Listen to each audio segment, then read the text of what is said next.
মাদারীপুরে উদযাপিত হলো ২৪শে গণ অভ্যুত্থানের বর্ষপূর্তি উপলক্ষে বর্ণাঢ্য বিজয় র্যালি ও জনসমাবেশ।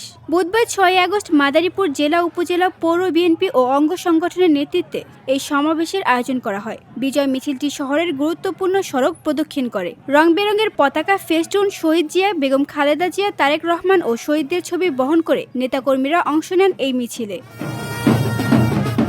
সমাবেশে প্রধান অতিথির বক্তব্যে বিএনপির কেন্দ্রীয় নির্বাহী কমিটির সহ গণশিক্ষা বিষয়ক সম্পাদক এবং মাদারীপুর ৩ আসনের সম্ভাব্য প্রার্থী আলহাজ আনিসুর রহমান খোকন তালুকদার বলেন, গণতন্ত্রের উত্তরণের পথে যারা বাধা সৃষ্টি করে তারা কখনোই দেশ ও জনগণের বন্ধু হতে পারে না। শহীদ মুগ্ধ, তাওহিদ ও রোমানের রক্তের কসম খেয়ে বলছি, এই দেশে আর দুর্নীতি হতে দেব না। তিনি প্রশ্ন তোলেন, গণ অভ্যুত্থানের একক দাবিদাররা কেন এই দিবসে অবকাশ যাপন করতে কক্সবাজারে? জাতি জানতে চায়। খোকন তালুকদার হুঁশিয়ারি দিয়ে বলেন, গণতন্ত্রের উত্তরণে নতুন কোনো চক্রান্তের জাল কেউ বুনতে চাইলে সে যেই হোক না কেন, জনগণ তাদের প্রতিহত করবে।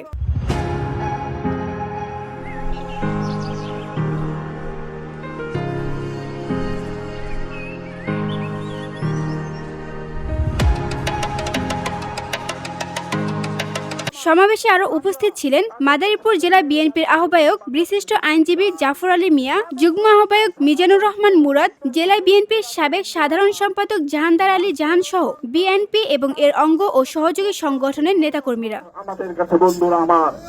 VOD Bangla news desk. আমরা তাদেরকে সাথে নিয়ে আগামী নতুন বাংলাদেশ গড়তে চাই।